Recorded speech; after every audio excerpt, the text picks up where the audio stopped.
Kevin Hart had made millions laugh about being short his entire career. But on this Tuesday afternoon in Atlanta, when the Family Feud cameras were rolling and 300 people were watching, Kevin Hart stopped laughing, and when Steve Harvey heard why, he broke down completely and gave Kevin something that changed both their lives forever. The Celebrity Family Feud special was supposed to be routine. Kevin Hart's team versus Tiffany Haddish's team, both comedy powerhouses bringing their A-game to the iconic blue and gold stage. The audience was electric, phones recording every moment, expecting nothing but pure entertainment. The studio lights cast their familiar warm glow across the polished floor, reflecting off the pristine Family Feud logo that had witnessed countless moments of joy, surprise, and occasional heartbreak. Steve Harvey, resplendent in his charcoal gray suit with a burgundy tie that complemented his confident stride, was in his element. This was his domain, his stage, where he had perfected the art of balancing humor with humanity for over a decade. Ladies and gentlemen, welcome to Celebrity Family Feud. Steve's voice boomed across the studio. I'm your host, Steve Harvey, and today we have a battle of the comedy giants. Kevin Hart bounced onto the stage with his signature energy, all 5'4" of pure charisma. His team consisted of his wife, Aniko, elegant and supportive as always, his longtime friend and comedian Lil Rel, whose loyalty had been tested through years of Hollywood's ups and downs, actress Regina King, whose respect Kevin had earned through mutual admiration, and surprisingly, his teenage daughter Heaven, whose presence added a layer of vulnerability Kevin hadn't anticipated. The audience erupted as Kevin did his trademark animated entrance, arms pumping, smile infectious, but there was something in his daughter's eyes, a mixture of pride and protective concern that only a child can have for a parent they're watching perform their pain. Steve, my man, Kevin called out, jogging up to the podium with exaggerated swagger, his voice carrying that familiar rapid-fire cadence that had made him millions. You ready for this? Because we about to show Tiffany's team what real comedy looks like. We got the dream team over here, Steve. We got loyalty, we got talent, and we got, he paused, glancing at his daughter, we got family. But something was different about Kevin today. Those who knew him well might have noticed the slight hesitation in his usual rapid-fire delivery, the way his eyes didn't quite hold their usual spark. Steve Harvey, with his decades of experience reading people, caught it immediately. Kevin Hart, everybody? Steve announced. But his seasoned host instincts were already picking up on an undercurrent he couldn't quite place. Now, Kevin, I gotta ask you something that's been on everybody's mind.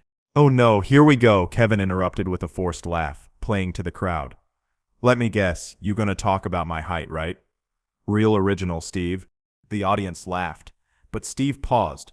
For just a moment, he saw something flicker across Kevin's face, something that looked almost like pain. The game began normally. Round 1 was standard Family Feud fare. Name something people do when they're nervous. Kevin's team dominated, with answers like bite their nails and pace around. Kevin was on form, cracking jokes about each response. But Steve noticed something. Every joke Kevin made somehow circled back to being small, being overlooked, being underestimated. Survey says, fidget with their hands, Steve announced, as another answer appeared on the board. Good answer, Aniko. Kevin, your wife knows her stuff. She better, Kevin shot back. She's gotta know everything, because she's the one who can reach the top shelf in our house. The audience roared, but Steve felt that familiar pang in his chest. He'd spent years making jokes about his own insecurities before realizing they were really just cries for validation. Round 2 brought them to fast money, and Kevin was at the podium facing off against Tiffany Haddish. The category appeared on the board. Name something that makes a person feel powerful. Money, Kevin shouted immediately.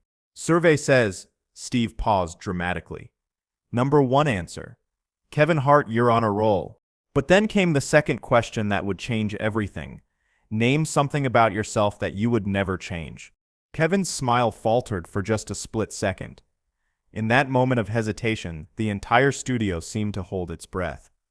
Kevin had built his entire career on making fun of his height, turning his perceived weakness into his greatest strength. But now, faced with this simple question, he seemed lost. My Kevin started, then stopped. His usual quick wit had abandoned him. My sense of humor? The answer wasn't wrong, but it wasn't Kevin. Steve knew it, the audience sensed it, and most importantly, Kevin felt it. Survey says. The answer appeared. Sense of humor was indeed on the board, but only number 5. That's on the board, Kevin, but we need something bigger. What about yourself would you never ever change? Kevin looked out at the audience, then at his team, then at his daughter Heaven, who was watching him with the kind of intense focus that only comes when a child senses their parent is about to reveal something important. For 38 years, Kevin had been the shortest person in almost every room he entered. For 38 years, he had turned that fact into fuel, into material, into a career worth millions. But standing there, under the bright lights, with his daughter watching and Steve Harvey waiting for an answer, Kevin Hart realized he had spent so much time making jokes about his body that he had forgotten to love the person inside it. And that's when it happened. Kevin Hart, the man who had made a fortune out of being small, looked Steve Harvey directly in the eyes and said the words that would haunt the studio for the next 20 minutes. Honestly, Steve, I don't know if there's anything. The words hung in the air like a confession that had been waiting years to escape. In that moment, Kevin wasn't a comedian, wasn't a movie star, wasn't a brain. He was just a man who had spent decades deflecting his deepest pain with punchlines, suddenly faced with a question that demanded truth instead of humor. The studio fell silent. 300 people, 2 camera crews, a live studio audience, and millions watching at home, all waiting to see what happened when comedy's toughest exterior finally cracked. Steve Harvey had been hosting game shows for decades. He'd seen contestants freeze, break down, get overwhelmed, but he'd never seen someone reveal their deepest insecurities so nakedly, so publicly. Kevin wasn't making a joke. He wasn't setting up a punchline. He was just honest. Kevin, Steve said softly, abandoning his usual booming host voice. What did you just say? Kevin tried to recover. I mean, maybe I'd be taller so I could finally ride all the rides at Six Flags without needing a step stool. But the damage was done. The laugh felt forced, hollow. The audience gave a polite chuckle, but the energy had shifted completely. Steve Harvey made a decision that would define his career. He had been in television long enough to know that some moments are bigger than the show, more important than the ratings, more valuable than the entertainment. He thought about his own journey, his own moments of feeling inadequate, his own years of using humor as armor against a world that seemed designed to make him feel small. He put down his cards, stepped away from his podium, and walked directly to Kevin. Kevin, can you come here for a second? Steve, what are you doing? We're in the middle of the game. Kevin's voice carried a note of panic, the fear of someone who had built their entire identity around control of their narrative. The game can wait. This is more important than any game. Can you come here? Kevin, confused and suddenly vulnerable in a way he'd never been on television, walked over to Steve. The cameras kept rolling, the audience was transfixed, and somewhere in the control room, producers were frantically wondering if they should cut to commercial. But this wasn't the kind of moment you cut away from. This was the kind of moment that reminded everyone why television could still be magical. Steve Harvey, all 6'2" of him, looked down at Kevin Hart and did something unprecedented. He began to unbutton his suit jacket, the same ritual he had performed thousands of times before, but never with such purpose. Kevin, you see this jacket? Yeah, Steve, it's a nice jacket. Armani, right? Can we get back to the game? Kevin's attempt at deflection was transparent, desperate. This jacket is made for a big man.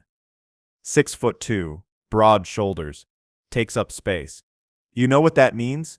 Kevin shook his head, genuinely confused, his usual quick wit abandoned in favor of simple human curiosity. It means it's got room for a giant heart. And you, Kevin Hart, you got the biggest heart I've ever seen. You've spent years making people laugh about being small, but let me tell you something that I wish someone had told me when I was struggling with my own insecurities. Steve Harvey knelt down on one knee, bringing himself to Kevin's eye level in front of 300 people on national television.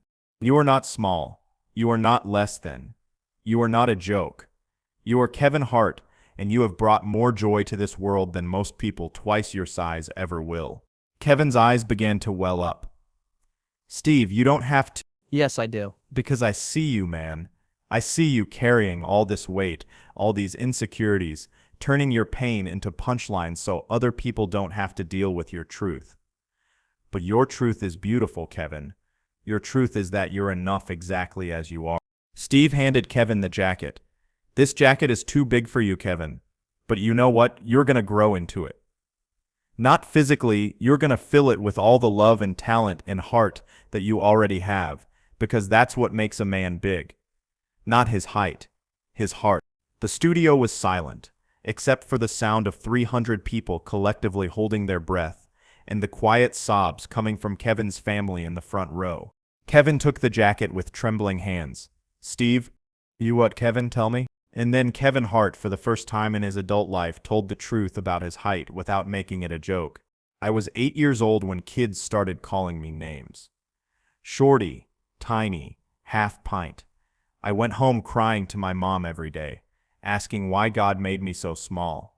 She told me that good things come in small packages. But Steve, Kevin's voice broke. I never felt like a good thing. I felt like a mistake. Steve stood up and gently placed his hands on Kevin's shoulders. Kevin, look around this room. Look at all these people. You see anybody laughing at you right now? Kevin looked around the studio. The audience was crying. His wife Aniko was sobbing. His daughter Heaven had tears streaming down her face.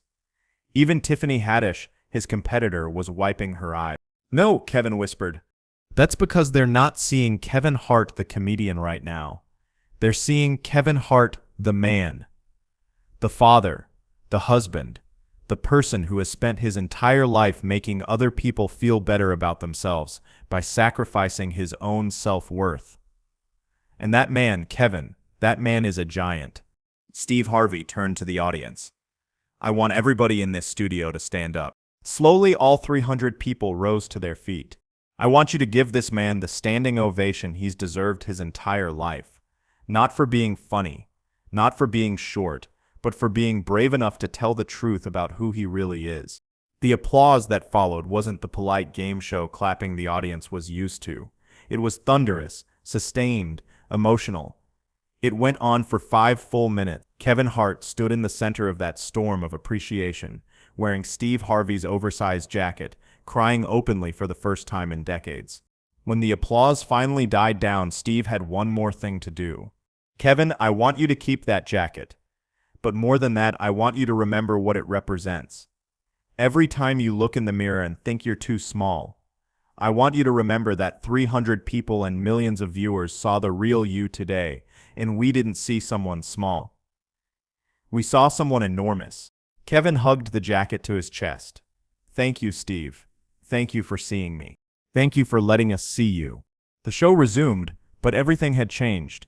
The atmosphere in the studio felt different, charged with an emotional electricity that no script could have generated. Kevin played the rest of the game differently, looser, more authentic, making jokes that didn't deprecate himself but celebrated the moment they'd just shared. When he gave an answer, he wasn't performing for the audience, he was sharing with them. His family watched from the sidelines with tears still fresh on their cheeks, seeing perhaps for the first time the Kevin Hart who existed beyond the punchlines. His team won the game, but that wasn't what anyone would remember. They would remember the moment when entertainment stopped and humanity began. After taping wrapped, the studio slowly emptied, but the emotional residue of what had happened lingered in the air like incense after a religious service. Kevin approached Steve in the hallway backstage, still wearing the oversized jacket that had become both symbol and shield. Steve, I need you to know something. What you did out there. Kevin's voice was different now, quieter, more deliberate. The rapid-fire delivery that had made him famous was replaced by something more precious, honesty. I've been in therapy for 3 years trying to work through this stuff. Trying to separate Kevin Hart, the performer, from Kevin Hart, the person. You did more for me in 10 minutes than I've accomplished in 3 years of sessions. Steve smiled, the kind of smile that reaches all the way to the soul. Kevin, you had all that healing inside you already. Sometimes we just need someone to give us permission to let it out. Sometimes we need someone to remind us that our scars don't define our worth. Can I ask you something? Why did you do it? Why did you stop the show? Steve Harvey thought for a moment. Because I saw myself 20 years ago, making jokes about being broke, about being divorced, about all my failures, using comedy to hide from the pain instead of healing it, and I realized that sometimes the best thing we can do for someone is show them they don't have to perform their pain anymore. 6 months later, Kevin Hart would dedicate his next comedy special to Steve Harvey. But more importantly, he would start a foundation for children who were bullied for their physical differences. The foundation's first scholarship program, funded entirely by the money Kevin made from auctioning off Steve Harvey's jacket, which he had worn to every major event since that day. The jacket became more than a piece of clothing. It became a symbol of the moment, when comedy stopped and humanity began. When entertainment took a back seat to empathy. When two men, one tall and one short, proved that the biggest thing about a person isn't their stature, it's their willingness to be vulnerable enough to grow. And Steve Harvey? He still keeps a picture from that day in his dressing room. Not the professional photo from the show, but a candid shot someone took of him kneeling down to Kevin's level. Below it, a note in Kevin's handwriting: "Thank you for helping me stand tall." Because sometimes the most important moments happen when we stop trying to be bigger than we are and start embracing exactly who we are. Sometimes the greatest gift we can give someone is the permission to stop performing and start healing. And sometimes a game show host jacket becomes the perfect fit for a heart that was always giant-sized. The episode, when it aired 3 months later, became the most watched Celebrity Family Feud in history, not because of the celebrity guests or the comedy, but because millions of people recognized themselves in Kevin Hart's moment of truth and Steve Harvey's act of grace.